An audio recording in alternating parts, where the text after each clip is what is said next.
Hello guys, welcome to my YouTube channel. तो आज हम डिस्कस करने जा रहे हैं myocardial infection which is a heart disease which is very important to discuss. तो हम स्टार्ट करते हैं एमआई मायोकार्डियल इन्फेक्शंस। इसका मीनिंग होता है कि जो हार्ट की जो लेयर होती है मिडल वाली, हार्ट की 3 लेयर्स होती हैं, पेरिकार्डियम, मायोकार्डियम और एंडोकार्डियम। जो मिडल वाली मायोकार्डियम होती है उसके लिए मायोकार्डियल वर्ड यूज़ हुआ है और इन्फेक्शन के मतलब है कि इन्फेक्शन होना। तो हार्ट की जो मायोकार्डियम लेयर है उसमें इन्फेक्शन हो जाता है, जिसके कारण इसको मायोकार्डियल इन्फेक्शन नाम दिया गया है।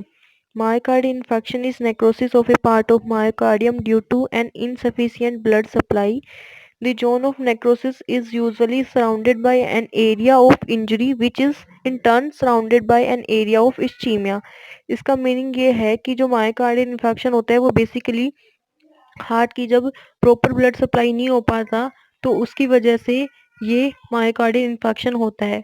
और इसका जो जोन होता है, वो एरिया होता है, वो किस प्रकार से होता है। तो फर्स्ट में क्या होता है कि इस्चीमिया होता है, देन वो इंजरी में कन्वर्ट होता है, देन इंजरी कन्वर्ट हो जाती है नेक्रोसिस में, जो कि एक तरीके से परमानेंट हो जाता है, सेल की डेड।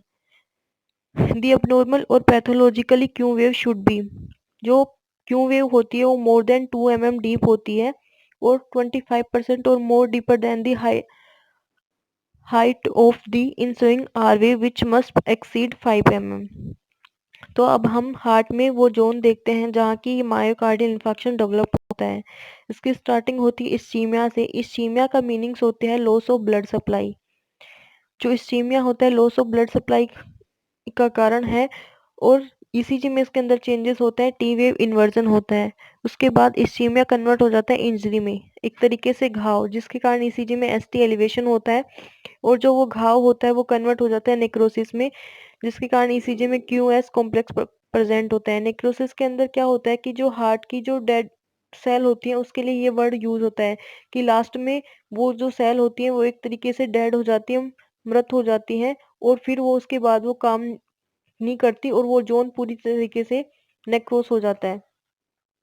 उसके बाद अपन डिस्कस करते हैं रिग्रेशन ऑफ चेंजेस कि एमआई के अंदर रिग्रेशन ऑफ चेंजेस कैसे होते हैं। तो इसके अंदर फर्स्ट होता है कि जो एसटी सेगमेंट है, ST segment is the first to return to the isoelectric line. वो वापस से आइसोइलेक्ट्रिक लाइन में आ जाता है जो कि पहले एलिवेट हो चुका होता है। Then second is an abnormal inverted T wave develop after a few days और लास्ट फॉर ए वीक। जो सेकंड टी वेव होती है वो डेवलप हो जाती है कुछ दिनों के अंदर ही। The T wave become upright in a few month और मे बी रिमेन इन्वर्टेड। और ये जो टी वेव है जो इन्वर्टेड हो चुकी होती है, ये या तो इन्वर्टेड ही रहती है या फिर ये कुछ ही मंथ में अपराइट हो जाती है। दी abnormal Q wave usually persist, और जो क्यू वेव है वो यूजुअली परसिस्ट करती है। इसके बाद हम डिस्कस करते हैं कि जो इन्फेक्शन होता है मायोकार्डियम लेयर में, जो मेनली वेंट्रिकल्स में ये होता है, तो उसकी जो वॉल होती है और उसका जो एरिया होता है उसके अकॉर्डिंग, या फिर उसकी जो साइट होती है उसके अकॉर्डिंग ये जो इन्फेक्शन है उसको अलग अलग नाम दिया गया है। जिसमें फर्स्ट है सब एंडोकार्डियल इन्फेक्शन, जिसके नाम से ही अपन बता सकते हैं कि ये जो इन्फेक्शन है वो एंडोकार्डियम लेयर में होता है। सेकंड है इंट्राम्यूरल इन्फेक्शन, जो कि चैम्बर्स में होता है। और थर्ड है ट्रांसम्यूरल, जो कि चैम्बर्स के बिटवीन होएगा। उसके बाद आता है ट्रू पोस्टीरियर इन्फेक्शन, जो कि पोस्टीरियर पोजीशन में होता है। उसके बाद आता है अपाइकल इन्फेक्शन, अपाइकल नहीं सॉरी इपिकार्डियल इन्फेक्शन, जो कि इपिकार्डियम लेयर में होते हैं। उसके बाद अपन करते हैं कि इसका अब डायग्नोसिस कैसे करेंगे, कि जो मायोकार्डियल इन्फेक्शन है, जो ये डिजीज है, अपन इसको डायग्नोसिस कैसे कर सकते हैं। तो इसका स्टार्ट करते हैं हम इसके सिम्टम्स से, कि जो हम एमआई होगा हम उसको पहचानेंगे कैसे, उसके सिम्टम्स होंगे वो कैसे होंगे पेशेंट में। तो सबसे पहले होगा sewerage chest pain, may be painless in elderly and diabetic patient. Breathlessness, nausea होगा, वोमिटिंग होगी, स्वेटिंग होगी, बहुत ज़्यादा पसीने आएंगे जो एमआई का पेशेंट होगा। जब अपन उसकी ईसीजी भी करते हैं तो वो बहुत हाँफते हुए और उसके बहुत पसीना आया हुआ होता है। रेस्टलेसनेस होता है, प्रेसिपिटेटिंग होती है, प्रेसिपिटेटिंग फैक्टर लाइक सर्जिकल और सर्जिकल और मेडिकल इलनेस होती है, और स्ट्रेस में भी प्रेजेंट होता है, उसके बाद सेकंड है कि ईसीजी में क्या चेंजेस होंगे। वो तो है कि हम पेशेंट को फिजिकली देख के उसके सिम्टम्स क्या कैसे होंगे। उसके बाद जब वो ईसीजी करवाएगा तो उसके अंदर जो ईसीजी आएगी उस एमआई के पेशेंट की वो अपनी कैसी दिखेगी। तो सबसे पहले द अर्लीस्ट चेंजेस क्या होगा, एसटी एलिवेशन होगा, Q wave appear within a few hour of onset and become permanent in majority of cases. Therefore, Q wave give no clue as to the timing of the infection. Q wave उसके MI के onset पे भी आ सकती है और majority जब case होगा तो वो परमानेंट भी हो सकती है। तो इसलिए जो क्यू वेव है वो कोई टाइमिंग का इन्फेक्शन में कोई भी क्लू नहीं देती अपन को कि वो इन्फेक्शन कितने टाइम में हुआ है, 1 दिन से हुआ है, 2 दिन से हुआ है। उसके बाद आता है T wave inversion with ST segment elevation developing upon the area involve these changes are seen in respective leads. इसके अंदर ये समझाया गया है कि जो टी वेव में इन्वर्जन होगा और जो एसटी सेगमेंट में एलिवेशन होगा वो डिपेंड करता है कि वो जो एरिया होता है वो एरिया जहाँ पे है उसके अकॉर्डिंग ही उन लीडों में वो शो होएगा। जैसे कि अपन सेकंड थर्ड और एवीएफ देखेंगे तो ये जो लीड है ये इंफीरियर वाला एरिया शो करेंगी। तो इसके लिए हम जब इन लीडों में चेंजेस आएंगे तो इसके लिए हम समझेंगे कि वो इंफीरियर वॉल एमआई होगा। इसी प्रकार जब वो V1 और V2 में होगा तो अपन उसको सेप्टल एमआई बोलेंगे। उसके बाद हम देखते हैं इकोकार्डियोग्राफी।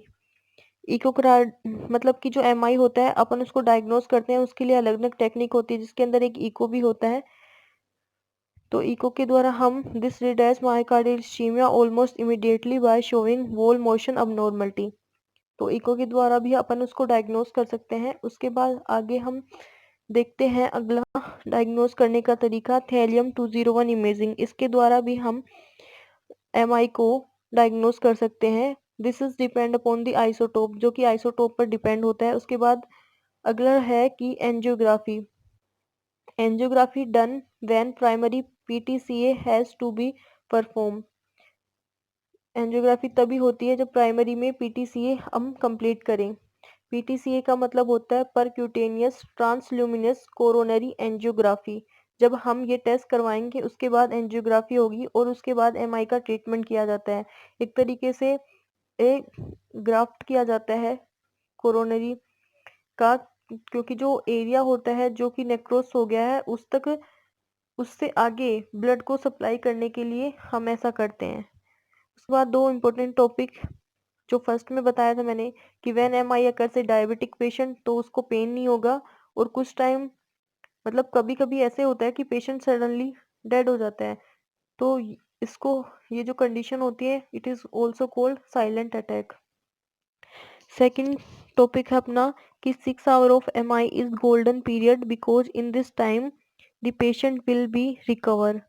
जो एमआई होता है अगर वो फर्स्ट उसका मतलब 600 मतलब कि सॉरी 6 आवर ही जब अपन को हुए होते हैं एमआई के पेशेंट को तो वो उसका गोल्डन पीरियड होता है एक तरीके से। मतलब क्या होता है कि अगर पेशेंट को एमआई हुए 6 घंटे ही हुए हैं तो हम उसको रिकवर कर सकते हैं उस पेशेंट को, और जब टाइम ज़्यादा होता है तो स्टेज और भी क्रिटिकल होती जाती है। कई बार एमआई के पेशेंट की ईसीजी करते हैं लेकिन उसके अंदर ईसीजी के कोई चेंजेस नहीं आते, मतलब कि ईसीजी में एमआई से रिलेटेड कोई भी कंडीशन नहीं होती, उसके लिए फिर हम इको करवाते हैं। तो आज का टॉपिक यही समाप्त होता है। अगर आपको वीडियो पसंद आया तो प्लीज़ कमेंट बॉक्स में ज़रूर शेयर करें।